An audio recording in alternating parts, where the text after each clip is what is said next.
谈起1914至1918年之间发生了什么，估计大家瞬间就会想到残酷的第一次世界大战。这场人类历史上的空前浩劫，共造成了1000万人死亡，2000万人受伤。不过，一战的毁灭程度，要是跟同时期的另一场大灾难比起来，那就是小巫见大巫了。这场比一战还恐怖的灾难，就是今天要说的，波及了全球1/3的人口，造成数千万人死亡的1918年大流感。流感，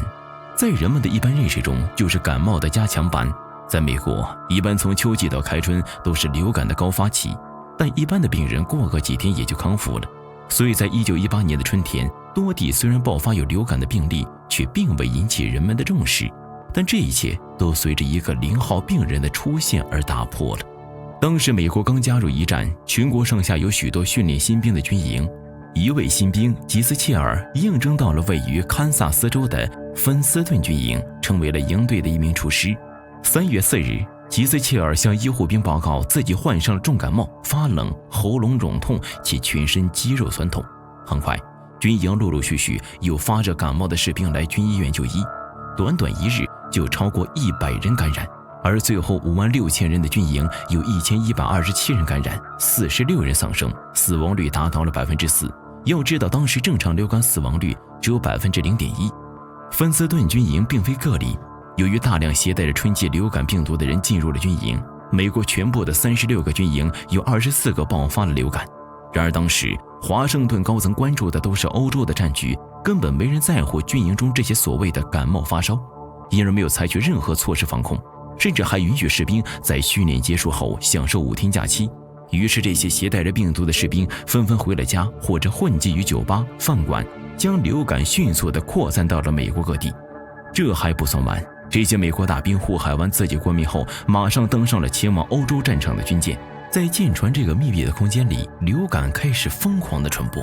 不断有士兵因为感染而病倒。这些病例无一例外都是发热、头疼、喉咙肿痛、四肢酸痛，严重者可能引发肺炎，甚至是呼吸困难。重症患者因为肺部的感染极度缺氧，脸部和身体就会胀得通红，而后慢慢的转变为青紫色，到后来竟然变成了黑色，以至于医护人员都无法分清他们是白人还是黑人。由于没有任何药物可以医治，感染的士兵就在这种痛苦中挣扎着死去。成百上千的士兵还没有抵达战场，就已病死在了船上。但这一切都未能引起高层的足够重视。5月，美国军队如期抵达了法国，也将病毒带到了这里。很快，欧洲各国，法国、英国、西班牙等等都爆发了严重的流感。但是，由于当时是战争期间，参战国不希望流感这种可能会影响士气的新闻传播出去，引起民众厌战的情绪。于是各参战国不约而同地封锁消息，威胁恐吓媒体不准播报任何有关流感的新闻，违者要严厉处罚。这就导致很多民众依然对流感毫不知情，未采取任何防控手段。不过，作为非参战国的西班牙就如实地在媒体上透露了国内的疫情，称国内有800万人感染，就连国王也感染了，病情正在极度恶化。于是其他的国家就纷纷开始甩锅，称这次疫情为西班牙大流感，可谓让西班牙背了个巨大的黑锅呀。这种大流行到了7月份，忽然神奇地消失了，人们也不知道疫情为什么会消失。美国称传染病已经结束，英国医学杂志也说流感已经彻底消失。于是这场大流感就在一夕之间退出了人们的视野。交战国双方依然在作战，美国国内也恢复了正常。谁也不会料到，一场更大的灾难即将降临。病毒在四散传播的过程中已经发生了变异，新变异的病毒比起第一波有更强的致死性，一场惨绝人寰的大难来临了。第二波的疫情从非洲的塞拉利昂港口和美国的德文斯军营爆发，瞬间席卷了全球，大批的士兵因为流感而病倒。仅仅德文斯军营一处就有14000人感染，757人丧生。当时就有医护人员记录下了病人可怕的症状，病发2个小时后，他们的脸颊上出现一点淡绿的痕迹，再过几个小时，他们的整张脸都会变成铁青色，铁青色从耳朵蔓延到整张脸，不出几个小时就是死亡。此时在欧洲作战的军队也都像散了架一样，医院的患者爆满，军队的医疗体系已经全面崩塌，医院里躺满了病倒的士兵，每天运送尸体的车辆都装得满满的。这时作为美国敌对国的德国也未能摆脱感染，德国每个步兵师就将近2000人病倒，部队已经近乎瘫痪，根本没有兵力去组织下一场的攻击，这也成为导致德军投降的一个重要原因。当然，最为严重的地区还要说美国本土，疫情的恶化已经远远超过了人们的想象，而更为恐怖的是，这次疫情的大多数感染者竟然都是20至40岁的青壮年。这是因为流感会引发人体细胞风暴，免疫系统会攻击自己的器官，因此免疫力更强的青壮年反而成为了受害群体。这种反差现象使得疫情变得更为可怕。有的美国家庭报告，男主人早上出去还好好的，中午就突然染病倒下，高烧不退，脸色发青，还大量的咳血，到了晚上人就去世了。这样的悲剧在美国各地都发生着。在华盛顿，一位发狂的年轻女子给警方打电话，说她租住的公寓爆发流感，已经有2个室友病死在了家中，还有另一人病倒了，只有她还是好好的。她哭着求警察来救救她。可是当警察来到她家时，女孩和她的3个室友已经横尸在地了。在阿拉斯加，许多爱斯基摩人的部落因为感染流感，整个部落全部死绝，一夜之间就变成了名副其实的鬼村。最严重的地区当属费城了，感染的患者已经把医院全部塞满了，然而医护人员却严重不足，而且还病倒了一大片。报纸上虽然处处张贴着招聘医护的广告，但收效甚微。医院早已是人满为患，大部分的病人根本得不到救治，有些重症患者垂死挣扎之际，医院为了赶快腾地方，就直接把他们活着放到太平间里，任其自生自灭。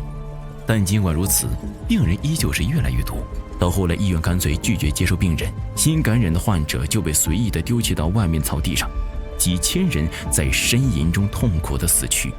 仅仅只有几十万人口的费城，6周之内就病死了12000人，最严重的一周死了4597人。此外，还有500具遗体暴尸荒野，无人掩埋。一时之间，歌舞升平的美国成为了人间地狱。眼看医疗体系崩塌，处于恐慌之中的百姓为了防控流感，什么谣言都信，比如喝威士忌，在头上涂油，往鼻孔里塞盐，吃大蒜等等。但这些显然是无用的，死亡仍然在步步的逼近。这一时期内，美国的人均寿命减少了12年，仅仅10月1个月，美国就病死了超过19万5千人。那么，值此危难之际，美国的政府到底在做什么呢？很不幸的是，华盛顿的政客们眼里只有战狂。为了避免疫情的消息流传出来影响士气，美国颁布了严格的法令，凡是散布不利于战争言论的人都要被判处监禁20年。到了疫情最为严重的9、10月，隐瞒显然已无济于事。美国政府又祭出老套路，甩锅大法。无指病毒是德国使用的生化武器，是靠德国间谍偷偷带到美国头的毒，以此来营造反德仇德的气氛，鼓励民众继续支持战争。接下来更窒息的操作来了，美国的政客们不顾卫生专家的一再警告，大肆号召民众参与为战争募捐的大游行。当时的美国疫情已经十分严重，游行聚集势必会加剧病毒传播，但政客们才不管这些呢，他们眼里只有战争的捐款。于是9月28日，在疫情最为严重的费城举行了捐款大游行，这也直接让费城疫情加速升级。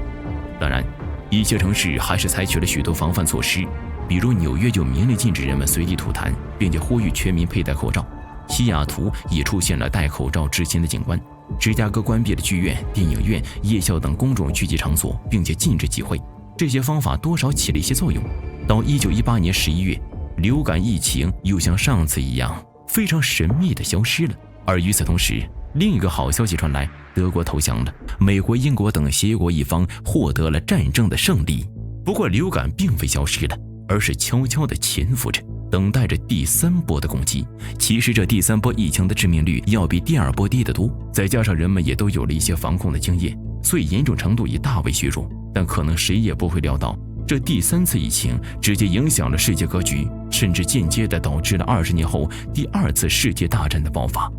一战结束后，战胜国召开了巴黎和会，商讨如何处置德国以及重建战后秩序的问题。英法2国都支持对德国进行严厉制裁，让现再难东山再起。但美国总统威尔逊认为，对德国不能太过严苛，应该以相对平等的方式来建立国际秩序。双方因此起了争执，但这种争论并未持续多久。很快，因为第3波疫情爆发，威尔逊总统感染流感，生命一度垂危，这也使得美国无法再与英法2国争论。巴黎和会实际被英法所掌握了。在随后制定的凡尔赛合约上，英法两国对德国进行了敲鼓励碎的盘剥，这直接激起了德国强烈的复仇情绪，而这种情绪也促使希特勒这样的极端主义分子上台，将世界再度推入了毁灭之中。所以说，这第三波疫情看似平淡，但实则威力更大呀。到了1920年3月，人们记录了最后一例流感病例，至此之后，大流感就彻底的消失了。这场流感给人类世界带来的创伤是空前的，全世界共有5亿人感染，占了当时总人口的1/3，而死亡人数更是超过了5000万人，致死率达到了10%以上。最为发达的美国，28%的人口感染，67.5万人离世，比一战死亡的人数要多得多。英国死亡了25万人，而法国则是高达40万人去世。在这些发达国家中，印第安人和黑人的死亡率要明显高于白人，其他国家的死亡状况也是惨不忍睹，整个世界都被一层死亡的阴霾笼罩着。时至今日，这场大灾难已经过去了100年，今天我们人类又在面临一场新的大疫情的考验。当我们为我国出色的疫情防控喝彩时，放眼望向西方世界，那些标榜自己是人类文明终点的灯塔国们，此时正是一片哀鸿遍野。然而当我们对比100年前这些国家的表现时，就不会对现在西方政客们的操作感到惊讶了。甩锅他国，疫情污名化，将疫情政治化作为攻击别国的工具，隐瞒不报，粉饰太平，不顾疫情煽动游行等等一系列拙劣的伎俩都是如出一辙。100年过去了，没有任何的变化，这是资本主义的必然性。在全盘私有化的体制下，弱肉强食，拥有更多资源的人自然就会排挤和淘汰其他弱势的人，攫取社会更多的利益。而这些少数的人又参与制定的法律，用不平等的法律体系来保护他们的既得利益。而西方的价值观又是典型的英雄史观论，认为英雄创造了世界，群众只是被利用的棋子，这就使得西方国家的统治者拜物教泛滥，仅仅只把人民当成一张选票而已。在平时，西方国家靠着祖上四处掠夺积累的资本，将蛋糕做得够大，足以在大资本家吃饱喝足之后呢，还可以让普通民众呢分一杯羹，